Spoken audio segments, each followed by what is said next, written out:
ಶ್ರೀ ಗುರುಭ್ಯೋ ನಮಃ. ಓಂ ಸಾಯಿ ಶ್ರೀಂ ಸಾಯಿ ಜೈ ಜೈ ಸಾಯಿ ಸದ್ಗುರು ಸಾಯಿ.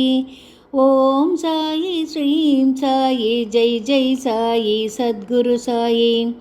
ಹೇಮಾಡ ಪಂಥ ವಿರಚಿತ ಶ್ರೀ ಸಾಯಿ ಸಚ್ಚರಿತೆ 23ನೇಯ ಅಧ್ಯಾಯ. ಯೋಗ ಮತ್ತು ಈರುಳ್ಳಿ. ಶ್ಯಾಮ ಅವರಿಗೆ ಸರ್ಪದಂಶ, ಕಾಲರ ನಿಯಮೋಲ್ಲಂಘನೆ, ಭಕ್ತಿಯ ಪರೀಕ್ಷೆ. ನಿಜವಾಗಿಯೂ ಈ ಜೀವವು ಸತ್ವ, ರಜಸ್ಸು ಮತ್ತು ತಮೋ ಗುಣಗಳಿಂದ ಮೀರಿದ್ದಾಗಿದೆ.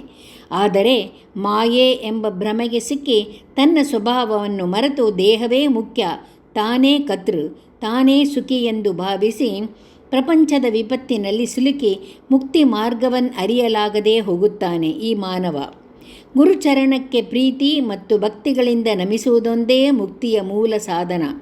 ಪ್ರತಿಭಾನ್ವಿತರಾದ ಶ್ರೀ ಸಾಯಿಬಾಬಾ ತಮ್ಮ ಭಕ್ತರನ್ನು ಸಂತಸಗೊಳಿಸಿ ಅವರನ್ನು ತಮ್ಮ ಸ್ವಭಾವಕ್ಕೆ ಪರಿವರ್ತಿಸುತ್ತಿದ್ದರು. ನಾವು ಶ್ರೀ ಸಾಯಿಬಾಬಾ ಅವರನ್ನು ಪರಮಾತ್ಮನ ಅವತಾರ ರೂಪರೆಂದು ತಿಳಿದು ಗೌರವಿಸುತ್ತೇವೆ. ಆದರೆ ಅವರು ಯಾವಾಗಲೂ ನಾನು ದೇವರ ಸೇವಕ ಮತ್ತು ವಿಧೇಯ ಎಂದು ಹೇಳುತ್ತಿದ್ದರು. ಅವರು ಅವತಾರ ರೂಪಿಗಳಾಗಿ ಜನರಿಗೆ ತಮ್ಮ ತಮ್ಮ ಧರ್ಮಗಳನ್ನು ಚಾಚೂ ತಪ್ಪದೆ ಪಾಲಿಸಿಕೊಂಡು ಬರಬೇಕೆಂದು ಹೇಳಿ ಅವರನ್ನು ಸನ್ಮಾರ್ಗ ಪ್ರವರ್ತಕರನ್ನಾಗಿ ಮಾಡಲು ಶ್ರಮಿಸಿದರು.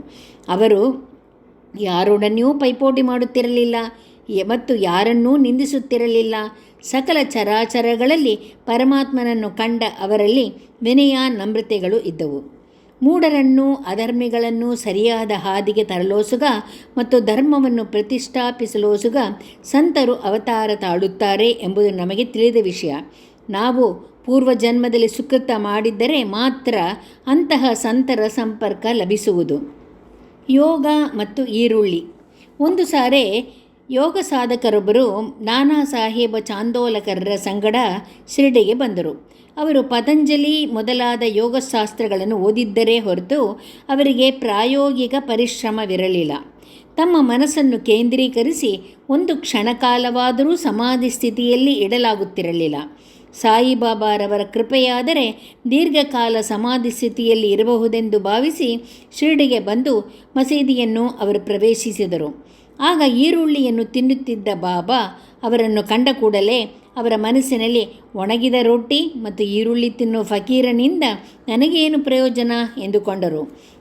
ಬಾಬಾ ಆ ಗೃಹಸ್ಥರ ಇಂಗಿತವನ್ನು ಕಾಕಾ ಸಾಹೇಬರಿಗೆ, ಯಾರಿಗೆ ಈರುಳ್ಳಿಯನ್ನು ತಿಂದು ಜೀರ್ಣಿಸಿಕೊಳ್ಳುವ ಶಕ್ತಿ ಇರುವುದೋ ಅವರು ಮಾತ್ರ ಅದನ್ನು ತಿನ್ನಬಲ್ಲರು, ಇತರರಿಗೆ ತಿನ್ನಲು ಶಕ್ಯವಿಲ್ಲ ಎಂದು ಹೇಳಿದರು.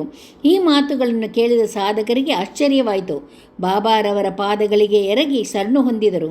ನಂತರ ಪರಿಶುದ್ಧವಾದ ಮನಸ್ಸಿನಿಂದ ತಮ್ಮ ಕಷ್ಟಗಳನ್ನೆಲ್ಲವನ್ನೂ ಬಾಬಾ ಅವರಿಗೆ ಹೇಳಿ ಸಮಂಜಸವಾದ ಉತ್ತರ ಪಡೆದರು. ಈ ರೀತಿ ತೃಪ್ತಿಯಿಂದ ಆಶೀರ್ವಾದ ಪಡೆದು ಉದಿಯನ್ನು ಸ್ವೀಕರಿಸಿ ಶಿರಡಿಯಿಂದ ಹೋದರು. ಶ್ಯಾಮ ಅವರಿಗೆ ಸರ್ಪದಂಶ. ಈ ಹಿಂದಿನ ಅಧ್ಯಾಯದಲ್ಲಿ ಬಾಬಾ ಅವರು ಹೇಗೆ ಅನಾಹುತಗಳನ್ನು ನಿರೀಕ್ಷಿಸುತ್ತಿದ್ದರು ಮತ್ತು ಮಿರೀಕರರನ್ನು ಹೇಗೆ ಕಾಪಾಡಿದರು ಎಂಬುದನ್ನು ತಿಳಿಸಿದ್ದೇವೆ. ಈಗ ಅದಕ್ಕಿಂತ ಅದ್ಭುತವಾದ ಕಥೆಯನ್ನು ಕೇಳಿರಿ. ಒಂದು ದಿನ ಶ್ಯಾಮ ಅವರು ವಿಷಪೂರಿತವಾದ ಸರ್ಪದಿಂದ ಕಚ್ಚಲ್ಪಟ್ಟರು. ಕಿರುಬೆರಳಿಗೆ ಸರ್ಪವು ಕಚ್ಚಿದ್ದರಿಂದ ವಿಷವು ದೇಹದಲ್ಲೆಲ್ಲ ವ್ಯಾಪಿಸಿತು. ಯಾತನೆ ಬಹಳವಾಗಿ ಅವರಿಗೆ ಬದುಕುವ ಭರವಸೆ ಉಳಿದಿರಲಿಲ್ಲ. ಅವರ ಸ್ನೇಹಿತರು ಎಂದಿನಂತೆ ಅವರನ್ನು ವಿಠೋಬಾ ದೇವಸ್ಥಾನಕ್ಕೆ ಕರೆದುಕೊಂಡು ಹೋಗಬೇಕು ಎಂದಿದ್ದರು. ಅಷ್ಟರಲ್ಲಿ ಶ್ಯಾಮ ಅವರು ತಮ್ಮ ವಿಠೋಬಾ ಬಾಬಾರವರಲ್ಲಿಗೆ ಮಸೀದಿಗೆ ಧಾವಿಸಿದರು. ಬಾಬಾ ಶ್ಯಾಮ ಅವರನ್ನು ನೋಡಿ ಒಮ್ಮೆಲೇ ಬೈಯಲಾರಂಭಿಸಿದರು. ಕೋಪದಿಂದ, ನೀಚನೆ, ಮೇಲೆ ಹತ್ತಬೇಡ, ಎಚ್ಚರಿಕೆಯಿಂದ ಇರು, ಹೋಗು, ಇಳಿದು ಹೋಗು ಎಂದು ಒದರಾಡಿದರು. ಬಾಬಾ ಅವರ ಈ ನಡತೆಯನ್ನು ನೋಡಿ ಶ್ಯಾಮ ಎದೆಗುಂದಿದರು. ಮಸೀದಿಯೇ ತಮ್ಮ ಮನೆ, ಬಾಬಾರವರೇ ತಮ್ಮ ಸರ್ವಸ್ವ ಎಂದು ಭಾವಿಸಿದ್ದವರನ್ನು ಈ ರೀತಿ ಓಡಿಸಿದರೆ ಅವರೆಲ್ಲಿಗೆ ಹೋಗಬೇಕು? ಅವರ ಜೀವಿತದ ಆಶೆ ಬಿಟ್ಟು ಮೌನದಿಂದ ನಿಂತರು. ಸ್ವಲ್ಪ ಹೊತ್ತಿನ ನಂತರ ಬಾಬಾ ಶಾಂತಚಿತ್ತರಾಗಿ ಶ್ಯಾಮ ಅವರನ್ನು ಕರೆದು, ಹೆದರಬೇಡ, ಸ್ವಲ್ಪವೂ ಚಿಂತಿಸಬೇಕಿಲ್ಲ, ದಯಾಮಯನಾದ ಫಕೀರನು ನಿನ್ನನ್ನು ರಕ್ಷಿಸುತ್ತಾನೆ. ಮನೆಗೆ ಹೋಗಿ ಸುಮ್ಮನೆ ಕುಳಿತುಕೋ, ನನ್ನ ಮಾತಿನಲ್ಲಿ ನಂಬಿಕೆ ಇಡು, ಚಿಂತೆ ಬಿಡು ಎಂದು ಹೇಳಿದರು. ನಂತರ ಕಾಕಾ ಸಾಹೇಬ ತಾತ್ಯಾ ಪಾಟೀಲರನ್ನು ಕರೆದು ಶ್ಯಾಮನು ತನಗೆ ಬೇಕಾದ ಆಹಾರ ತಿನ್ನಲಿ, ಬೇಕಾದ ಹಾಗೆ ಅಡ್ಡಾಡಲಿ, ಆದರೆ ರಾತ್ರಿ ಮಲಗಿಕೊಳ್ಳುವುದು ಬೇಡ ಎಂದು ಹೇಳಿ ಕಳಿಸಿದರು. ಇದನ್ನು ಪಾಲಿಸಿದ ಶ್ಯಾಮ ಮರುದಿನ ಬೆಳಗ್ಗೆ ಗುಣ ಹೊಂದಿದರು. ಬಾಬಾ ಅವರು ಹೋಗು ಹೋಗು ಇಳಿದು ಹೋಗು ಎಂದು ಹೇಳಿದುದು ಶ್ಯಾಮ ಅವರಿಗಲ್ಲ, ಅದು ಸರ್ಪಕ್ಕೆ ಮತ್ತು ಅದರ ವಿಷಕ್ಕೆ ನೇರವಾದ ಆಜ್ಞೆಯಾಗಿತ್ತು ಎಂಬುದನ್ನು ನಾವು ಗಮನಿಸಬೇಕು. ಇತರರಂತೆ ಅವರು ಮಂತ್ರ ಉಪಯೋಗಿಸಲಿಲ್ಲ, ಅವರ ಮಾತುಗಳೇ ಮಂತ್ರಗಳಾಗಿದ್ದವು. ಯಾರು ಈ ಕಥೆಯನ್ನು ಅಥವಾ ಇದೇ ತರಹದ ಬೇರೆ ಕಥೆಗಳನ್ನಾಗಿ ಕೇಳುವರೋ ಅವರಿಗೆ ಬಾಬಾರವರಲ್ಲಿ ದೃಢ ನಂಬಿಕೆ ಉಂಟಾಗುವುದು.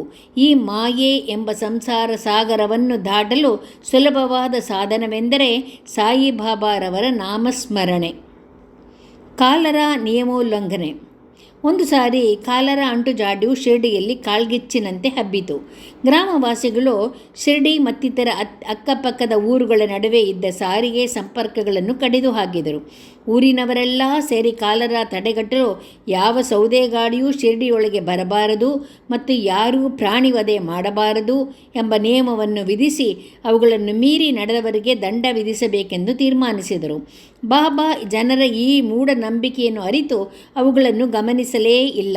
ಈ ನಿಯಮ ಜಾರಿಯಲ್ಲಿರುವಾಗಲೇ ಸೌದೆ ಗಾಡಿಯೊಂದು ಶಿರ್ಡಿಗೆ ಬಂದಿತು. ಆಗ ಹಳ್ಳಿಯಲ್ಲಿ ಕಟ್ಟಿಗೆಯ ಅಭಾವವಿತ್ತು. ಆದರೂ ನಿಯಮಕ್ಕನುಸಾರವಾಗಿ ಯಾರೂ ಕಟ್ಟಿಗೆ ಗಾಡಿಯನ್ನು ಊರೊಳಗೆ ಬಿಡಲಿಲ್ಲ. ಇದನ್ನು ನೋಡಿದ ಕೂಡಲೇ ಬಾಬಾ ಸ್ವತಃ ಅಲ್ಲಿಗೆ ಬಂದು ಕಟ್ಟಿಗೆ ಗಾಡಿಯನ್ನು ಊರೊಳಗೆ ಕರೆದುಕೊಂಡು ಹೋದರು. ಬಾಬಾ ಅವರನ್ನು ತಡೆಯಲು ಯಾರಿಗೂ ಧೈರ್ಯವಿರಲಿಲ್ಲ.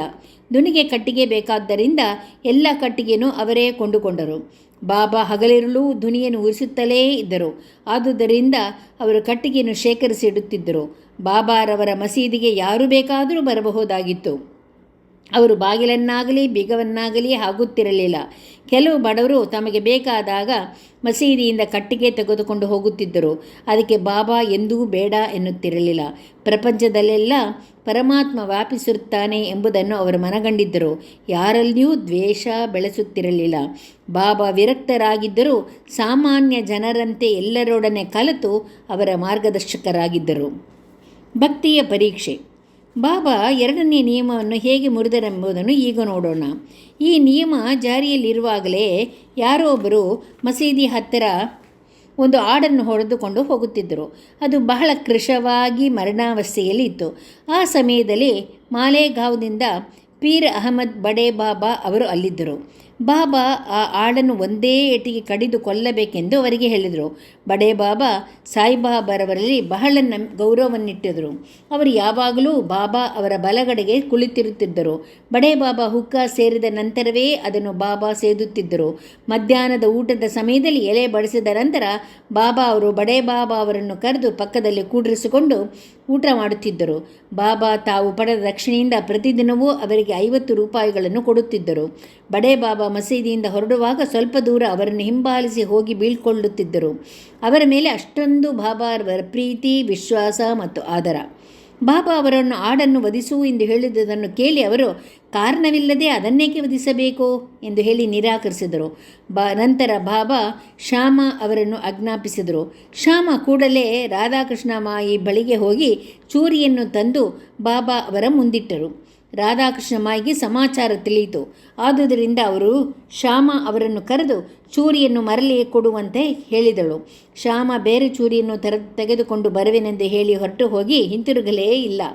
ನಂತರ ಕಾಕಾ ಸಾಹೇಬರ ಸರತಿ ಬಂತು. ಅವರು ಪುಟವಿಟ್ಟ ಚೆನ್ನ, ಆದರೂ ಪರೀಕ್ಷಿಸಲೇಬೇಕಿತ್ತು. ಬಾಬಾ ಅವರು ದೀಕ್ಷಿತರ ಕೈಗೆ ಚೂರಿ ಕೊಟ್ಟು ಆಡನ್ನು ವಧಿಸಲು ಆಜ್ಞೆ ಮಾಡಿದರು. ಕೂಡಲೇ ಕಾಕಾ ಆಜ್ಞೆ ಪಾಲಿಸಲು ಸಿದ್ಧರಾದರು.